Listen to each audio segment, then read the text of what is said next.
하나님 말씀은 누가복음 18장 35절부터 43절입니다. 누가복음 18장 35절부터 43절 말씀 천천히 우리 같이 읽겠습니다.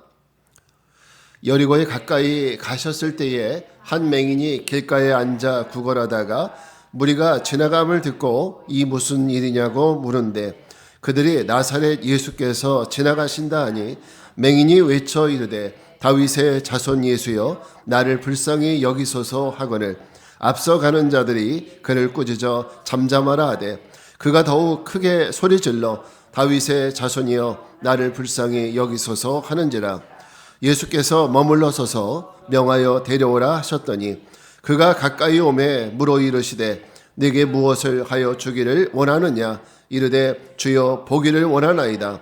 예수께서 그에게 이르시되 보라 내 믿음이 너를 구원하였느니라 하시매 곧 보게 되어 하나님께 영광을 돌리며 예수를 따르니 백성이 다 이를 보고 하나님을 찬양하니라. 아멘.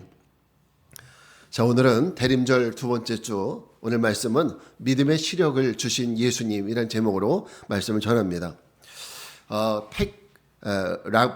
맥락원이라는 분이 쓴 바보는 항상 결심만 한다라는 책이 있어요. 제목이 굉장히 재밌죠. 내 얘기하는 거 아닌가? 이런 생각이 드시는 분도 계실 텐데, 이 맥락원이라는 분은요, 미국의 CEO입니다. 그리고 컨설턴트예요. 이분이 수십 년 동안 기업의 그 직원들 그리고 임원들을 컨설팅하면서 그 내놓은 데이터를 써놓은 거예요. 그 내용은 이렇습니다. 맥락원이 바보라는 바보라고 말하는 사람들은 이 사람들은 어떤 사람들이냐면 능력은 분명히 있어요. 분명히 능력이 있어요. 능력은 있는데 문제는 자기의 능력을 10분 발휘하지 못하는 사람들, 이런 사람들을 바보라고 얘기를 하는 겁니다.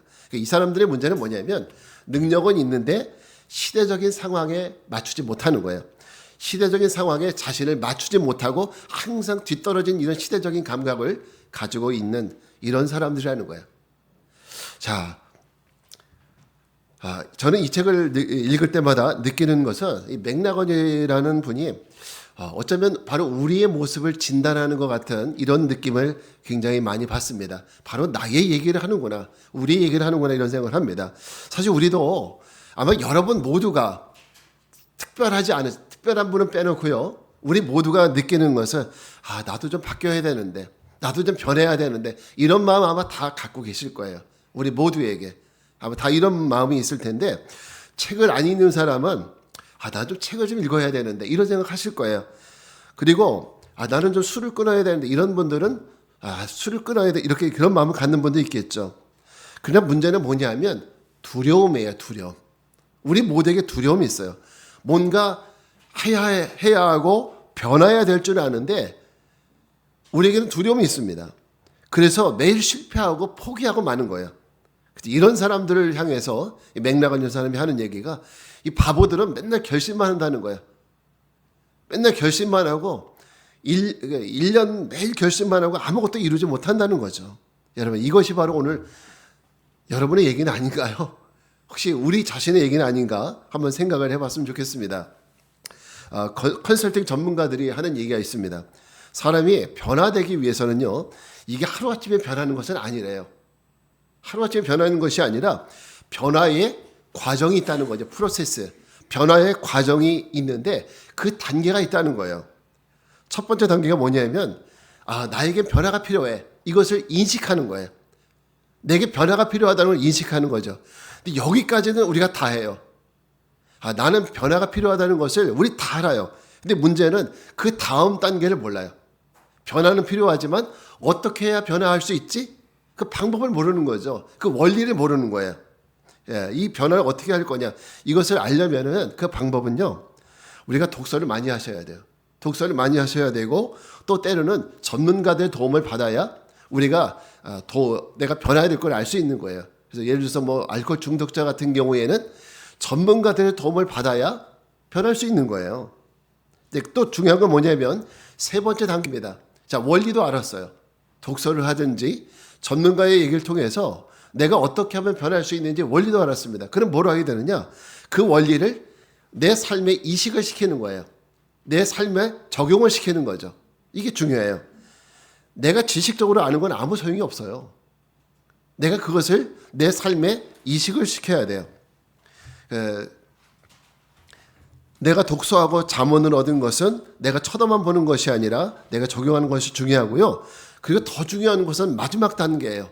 마지막 단계 4단계는 뭐예요? 체득화 단계입니다. 체득화. 이 체득화라는 말은 내가 삶에 이식시킨 것을 습관화시키는 겁니다. 습관화. 내 삶에 습관화시키는 거예요. 그래서 이렇게 단계가 되어 있는데 여러분 우리가 그 서점에 가면 많이 나오는 책이 있죠.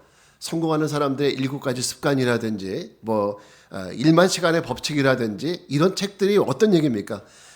내가 얻은 지식을 어떻게 습관화시킬 거냐, 체득화시킬 거냐 그것을 나타내는 것이 바로 이런 책들의 특징입니다.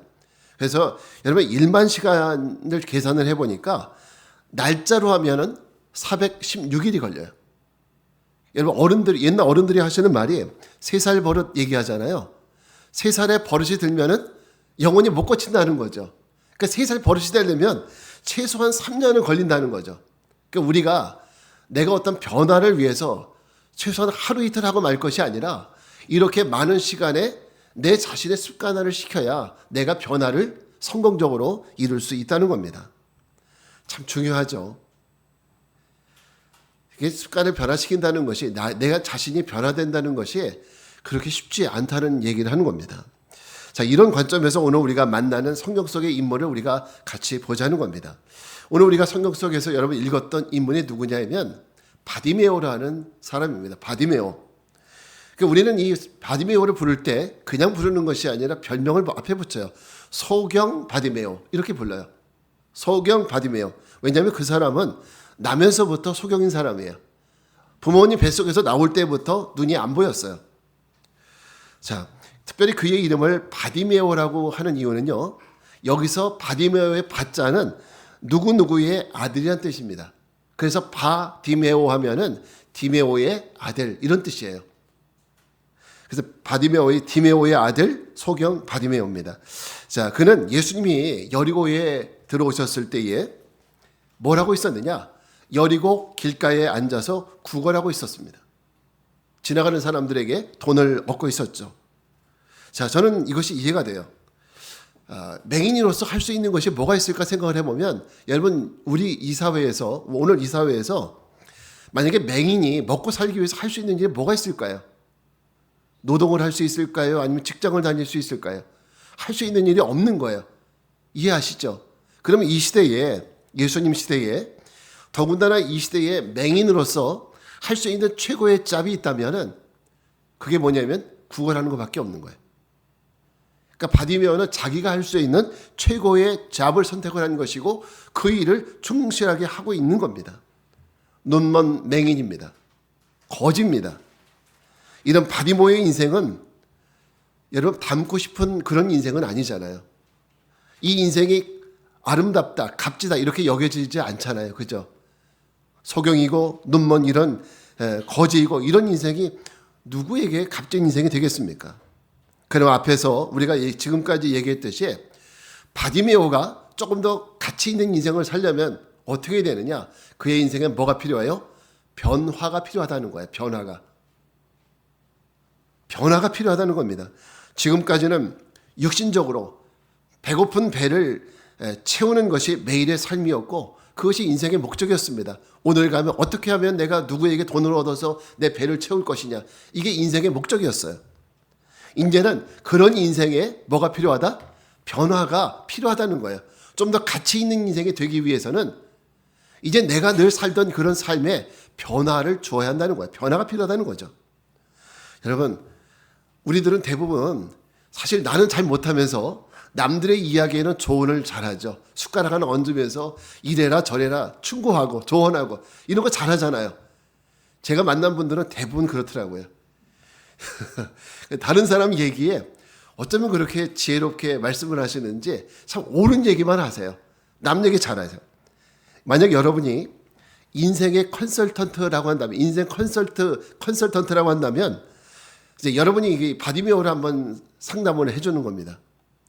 비행기를 타고 13시간을 날아가서 이스라엘 벤그리온 공항에 도착을 해서 거기서 또 차를 타고 2시간 반을 가서 그러면 여러분은 여리고라는 도시에 도착을 하게 됩니다. 자, 그곳에 도착하면은 가장 먼저 느껴지는 것이 왜 이렇게 날씨가 덥지? 이게 제일 먼저 느껴져요. 왜냐하면 저는 이스라엘을 가봤기 때문에 알고 여리고도 가봤거든요. 날씨가 매우 덥습니다. 그 주변에는 볼 게 없어요. 황량한 벌판이에요. 단지 사람이 사는 그 마을에만 뭐가 있느냐면 야자수 나무가 굉장히 많아요. 그래서 이 여리고라는 말 자체가 사실은 야자수 마을이란 뜻이에요. 야자수가 많이 있기 때문에 여리고라는 그 이름이 지어졌어요. 근데 여러분 길가에서 구걸하고 있던 이 맹인 바디메오를 여러분이 길가에 가서 그 여리고에 가서 바디메오를 만났다면은 여러분들은 이 바디메오에게 뭐라고 얘기해 주시겠습니까? 우리 남들에게 조언을 잘하잖아요. 그럼 바디메오에게 여러분은 뭐라고 얘기해 주겠습니까? 인생을 그렇게 살면 안 돼. 이렇게 얘기해 주시겠어요? 아니면 가서 왜 이렇게 사냐? 가서 돈이 뭐 막노동을 하더라도 먹고 살아야지. 이렇게 얘기를 하겠습니까? 아마 우리는 그래도 그 사람에게 바디메오에게 뭔가 도움을 주고 싶을 거예요. 그죠? 이 사람에게 뭔가 인생에 도움을 줄 수 있는 그런 얘기를 해주고 싶을 겁니다. 왜? 우리들은 훌륭한 인생의 컨설턴트가 될 수 있기 때문이죠. 여러분, 이제는 우리가 이 질문을 우리 자신에게 가져가야 합니다. 여러분, 우리 모두가 변화를 추구해야 되는 이유가 있다면 뭘까요? 우리에게는 왜 변화라는 것이 필요할까요? 저와 여러분에게, 오늘 우리에게는 왜 이 변화라는 것이 우리에게는 왜 필요할까요?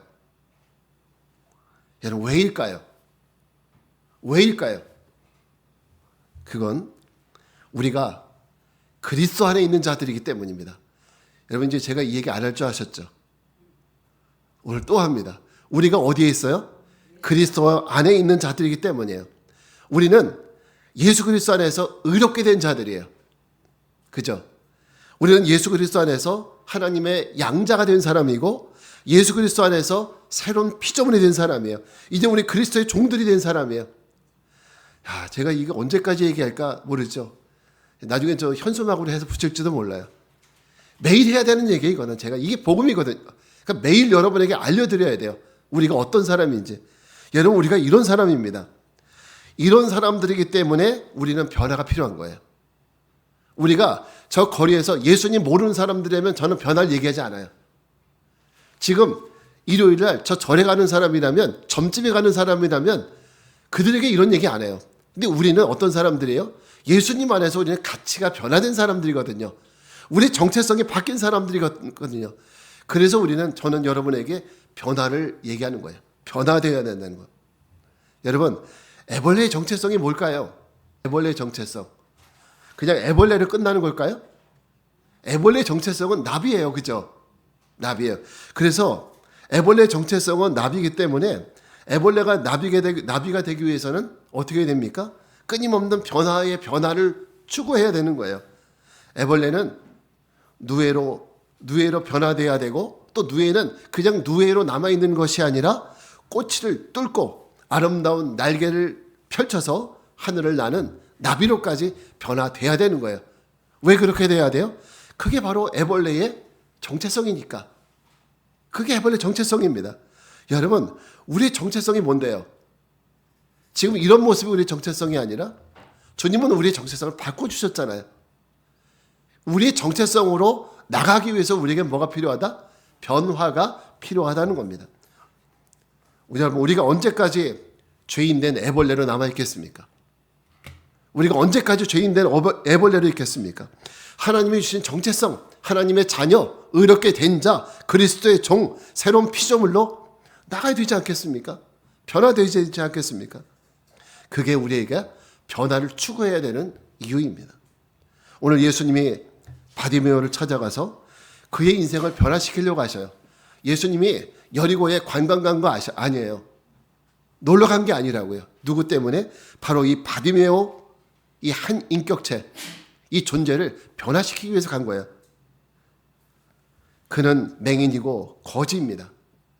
예수님이 그 사람을 변화시키려고 하셨다는 이유는 그 이유는 지금 그의 모습이, 이 바디모의 모습은 하나님이 원하시는 바디모의 정체성이 아니라는 거예요. 하나님이 원하시는 바디모의 정체성은 이게 아니라는 거죠. 매일 먹이를 찾아 산기슭을 어슬렁거리는 하이에나처럼 언제까지 사람들의 그 주머니를 바라보면서 그 버시락거리는 소리를 들으면서 저 소리를 들어보니까 저 5,000원짜리네. 저 소리를 들으니까 저 10,000원짜리네. 언제까지 이렇게 살 겁니까? 하나님이 주신 정체성대로 살지 못하는 이 불쌍한 이 바디메오를 고쳐주시기 위해서 예수님은 오늘 그 먼 거리를 돌아서 이 여리고에 들어오신 거예요. 여러분 개그맨 고명환 씨라고 아세요? 옛날에 저 얼굴 아마 아실 거예요. 예전 노브레인 서바이벌이라는 그 프로그램에 나왔던 그 개그맨인데 저 친구가 썼던 그 책이 바로 저 고전이 답했다라는 책입니다. 제가 저 책을 읽으면서 많은 감동을 받았어요. 저 책을 읽으면서 변화라는 것이 이렇게 중요하구나.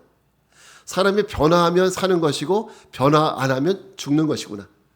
전 저 책을 보면서 저 친구는 어떻게 그 진리를 발견했을까라는 생각까지 했습니다. 그 책에서 저자는 자기의 잘 나가던 시절, 개그맨으로 잘 나가던 시절 얘기해요.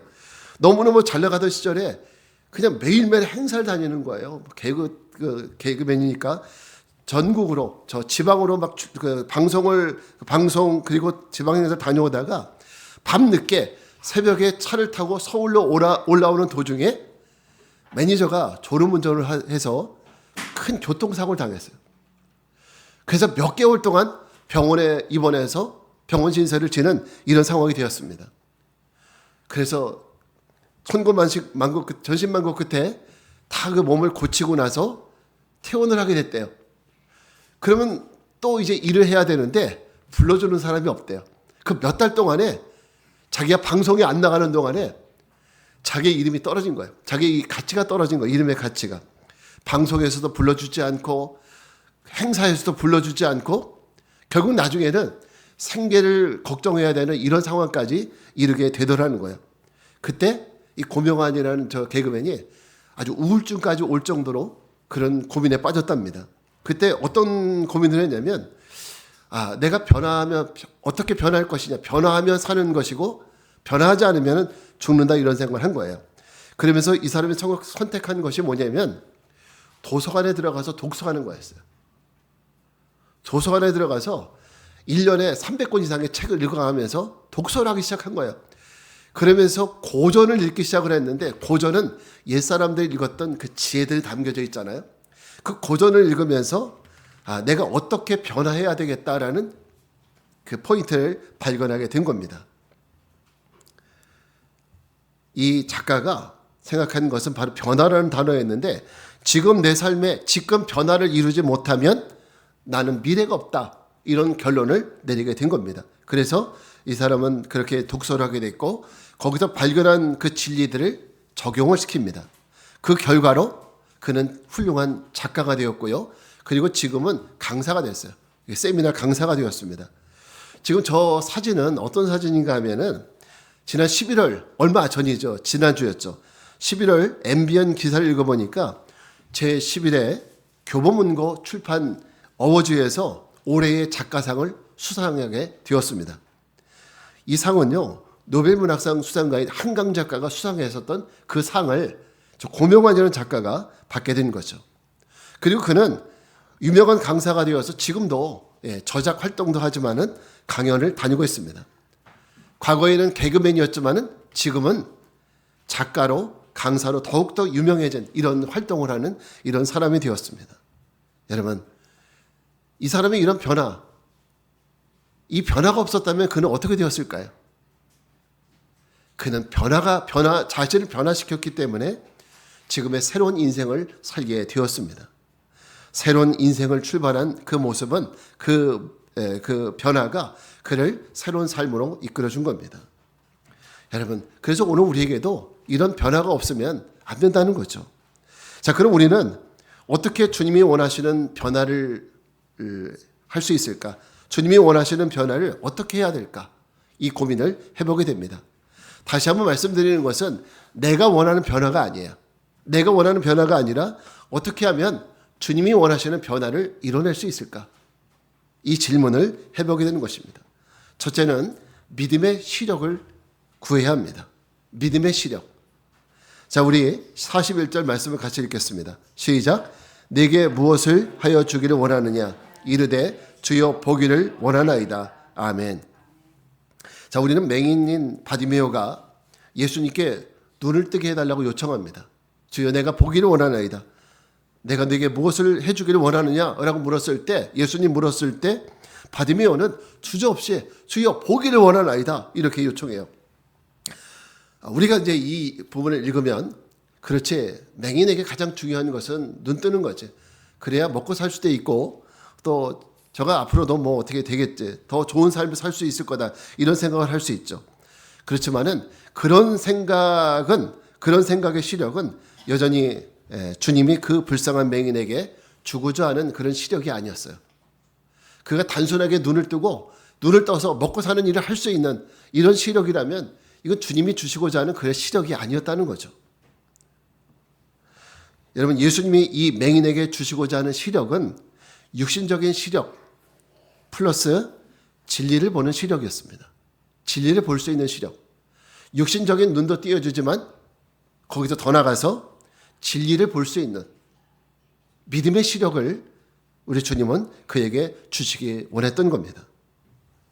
자, 38절 말씀을 우리 같이 읽겠습니다. 38절. 우리 같이 읽습니다. 시작. 맹인이 외쳐 이르되 다윗의 자손 예수여 나를 불쌍히 여기소서 하거늘. 바디메오는 예수님이 오셨다는 말을 듣고 예수님에 대해서 뭐라고 외칩니까? 다윗의 자손 예수여, 다윗의 자손 예수여라고 외치고 있습니다. 다윗의 자손은 오래전 선지자들이 예언했었던 메시아입니다. 다윗의 후손 가운데 메시아가 올 거라고 했거든요. 이 고백을 바디메오는 예수님께 드렸습니다. 당신이 바로 다윗의 자손 예수입니다. 당신은 바로 오래전 선지자들이 얘기했었던 그 메시아이십니다. 이 고백을 드린 거예요. 그리고 예수님이 그의 눈을 띄워주셨습니다. 42절 말씀을 같이 읽겠습니다. 시작. 예수께서 그에게 이르시되 보라 내 믿음이 너를 구원하였느니라 하시매. 자, 바디메오의 눈을 띄워주시고 그에게 뭐라고 말씀하시냐면 보라 내 믿음이 너를 구원했다라고 말씀했습니다. 보라, 무엇을 봐요? 내가 지금 고백한 이 보라라고 얘기하는 것은 뭘 보라고 하는 얘기입니까? 네가 지금 믿음으로 고백했던 그 다윗의 손 예수, 나를 보라는 거예요. 세상을 보라는 거 아니에요. 지나가는 예쁜 아가씨를 보라는 것이 아니에요. 네가 지금 고백했잖아. 다윗의 손 예수여. 지금 네가 고백했던 그 사람, 그 진리이신 예수님, 메시아, 그분을 보라는 거예요. 내가 네 눈을 띄워줬으니까 그 진리를 보라는 겁니다. 여러분, 우리 중에는 앞을 못 보는 사람은 없습니다. 다 보죠. 저도 몇 년 전에 백내장 수술을 하고 시력이 1.0까지 올라갔어요. 다 잘 보여요. 얼마나 좋은지 몰라요. 그래 여러분, 우리 스스로 질문해야 됩니다. 과연 우리에게도 예수님이 바디메오에게 주신 그 진리를 볼 수 있는 시력, 그 믿음의 시력이 있는가? 예수님을 구세주로 볼 수 있는 이 시력이 내게 지금 있는가? 나도 바디메오처럼 예수님을 구세주로 하나님의 아들로 볼 수 있는 이런 시력이 지금 내게 있는가? 이 질문을 해야 돼요. 만약 내게 그런 시력이 없다면 여러분 오늘 바디메오처럼 주님께 구하시기 바랍니다. 주님은 오늘 우리에게도 물으셔요. 내게 무엇을 하여 주기를 원하느냐? 그때 여러분 뭐라고 말씀하셔야 돼요? 내가 주님을 볼 수 있는 이 믿음의 시력을 주십시오. 주여, 내가 구주 되신 예수, 진리이신 예수를 보기 원하나이다. 이 시력을 달라고 구해야 할 줄 믿습니다. 여러분의 진리의 눈이 띄어지는 역사가 있길 바랍니다. 두 번째는 우리 옛 자아의 삶을 떠나는 변화가 필요해요. 옛 자아의 삶. 43절 말씀을 같이 읽겠습니다. 시작. 곧 보게 되어 하나님께 영광을 돌리며 예수를 따르니 백성이 다 이를 보고 하나님을 찬양하니라. 아멘. 여러분 진리를 볼 수 있는 믿음의 시력이 열렸어요. 육신의 시력도 열렸고 진리를 볼 수 있는 믿음의 시력이 떠졌어요. 근데 말씀 보니까 그 즉시로 바디메오는 어떻게 해요? 오늘 43절 보니까 네, 하나님께 영광을 돌리고 진리이신 예수님 보게 되고 그 눈앞에 계신 그 주님이 주님이심을 믿게 되어졌어요. 그리고 나서 바디메오는 예수를 따르니라고 했어요. 예수를 따랐다. 그 즉시로 예수님을 따랐습니다. 자, 예수님을 따르기 전에 바디메오는 어디 있었어요? 길가에 자리 하나 깔고 구걸하고 있었죠. 근데 예수님을 알게 되고 난 후에 바디메오는 그가 지금까지 구걸하던 그 자리를 떠나서 예수님을 따라가게 되었다는 겁니다. 저는 이 문장에 참 감동이 되었습니다. 그렇구나. 예수님을 믿게, 예수님을 알게 되고 예수님을 보게 된 자는 당연하게 옛 자리, 옛 삶의 자리를 떠나는 것이 맞구나라는 생각을 해보게 되었습니다. 지금 예수님을 따르는 그의 마음을 상상 속에 표현해 보자면 얼마나 그의 마음속에 기쁨이 넘쳤을까? 얼마나 감사가 많았을까? 그렇죠. 평생 앞을 못 보고 구걸했던 사람인데 얼마나 그의 마음속에 믿음이 충만했을까? 얼마나 그의 마음속에 소망이 충만하고 비전이 충만했을까? 이런 생각을 해봅니다. 그게 지금 옛 자리를 떠나서 예수님을 따라가는 바디메오의 마음입니다. 이것이 바로 변화된 사람의 마음인 거예요. 변화된 사람의 마음. 변화된 바디메오는 즉시로 그 자리, 옛 삶의 자리를 떠났습니다. 지난 목요일 여기까지 딱 설교 준비를 하고 화장실을 갔다 오다가 누굴 만났냐면 딱 여기까지 설교를 제가 타이핑을 하고 나서 화장실을 갔다 오다가 5층의 고시원에 사는 지난번에 술 취한 채로 여기 와서 예배드렸던 그분 기억하시죠? 이만호 씨라고 그분이 또 술에 취해서 손에 술병을 들고 올라가는 모습을 발견하게 됐어요. 제가 인사를 해도 그냥 안척도 안 하고 그냥 올라가더라고요. 근데 그 모습이 왜 그렇게 불쌍하게 보였는지 몰라요. 제 사무실에 들어와서 설교 준비를 계속하면서 이 바디메오의 얘기를 계속적으로 묵상하다가 하나님이 제 마음속에 주신 것은 저 사람이 바로 바디메오구나 이런 생각이 들었습니다.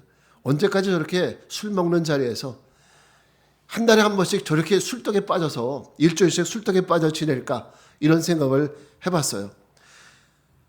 바디메오처럼 예수를 만나야 술 취해서 살 수밖에 없는 저 삶의 자리를 떠날 수 있겠구나 이런 생각을 해보게 되었어요. 여러분, 우리가 진정 예수를 믿었다면 오늘 바디메오와 같은 이런 반응이 있어야 합니다. 평생을 앉아서 구걸하던 그 냄새나는 자리, 굴욕과 조롱의 자리, 그리고 돈을 주지 않는 사람을 향해서 미워하고 욕을 했던 바로 그 죄의 자리, 그 자리를 박차고 예수를 따랐던 그 바디메오처럼 우리도 그 냄새나고 굴욕나는 죄의 옛된 삶의 자리, 그 죄의 자리, 옛된 삶의 자리를 우리도 벗어 던져야 합니다. 그리고 예수님을 따라가야 하는 거예요. 그렇게 되도록 여러분이 주님께 구하면 주님이 도와주실 겁니다. 진리이신 예수님을 더 잘 보도록 주님이 눈을 띄워주실 겁니다. 여러분의 마음이 옛 자리와 옛 행동을 미워하도록 성령께서 여러분의 마음을 이끄실 겁니다. 이 변화를 통해서 저는 저와 여러분에게도 바디메오와 같은 극적이고 환희에 찬 그런 기쁨이 넘치게 될 줄 믿습니다. 자, 이제 오늘 말씀의 결론을 맺습니다. 언젠가도 한번 말씀드린 적 있는 것 같은데 사람은 나이가 40이 되면 그 얼굴에 책임을 져야 한다고 하죠. 근데 가끔씩 거울을 보면 문득 자기의 모습에 놀라 자빠질 때가 있죠. 내 모습에.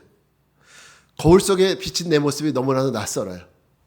어떨 때는 무섭게 느껴지기도 합니다. 내 모습이 이렇게 무서운 얼굴이었나? 이렇게 느껴질 때가 있어요. 남자들은 거울을 잘 안 보기 때문에 잘 모르지만 이렇게 느껴요. 여성분들은 늘 보시니까 잘 모를 수 있지만은 남자들은 저 같은 사람들은 거울을 그렇게 자주 안 보는 스타일이거든요. 그러다 보니까 가끔씩 보는 제 얼굴이 낯설게 느껴지는 거예요. 때로는 찌그러진 얼굴이 될 때도 있죠. 어쩌면 예수님 만나기 전에 바디메오의 얼굴도요, 눈물과 한숨과 시름으로 찌그러진 얼굴이었을 겁니다. 그는 그것을 볼 수 없었죠. 그죠? 맹인이었으니까. 그런데 예수를 만나고 그 자리를 박차고 나가는 그 바디메오의 얼굴은 어땠을까? 한번 상상을 통해서 본다면 어땠을까요? 기쁨과 사랑과 은혜로 가득 찬 그 얼굴을 보게 될 겁니다. 여러분, 그건 누가 보더라도 은혜가 되지 않을까요? 오늘 우리의 얼굴이 주님이 변화시켜주는 그런 은혜를 통해서도 우리 바디메오처럼 입꼬리가 하늘로 치솟고, 그리고 은혜와 기쁨으로 주름이 쫙 펴지고 입가에 웃음이 가득한 이런 우리의 얼굴, 그런 얼굴을 우리 스스로 거울을 통해서 볼 수 있는 이런 은혜가 있기를 주님의 이름으로 축원합니다.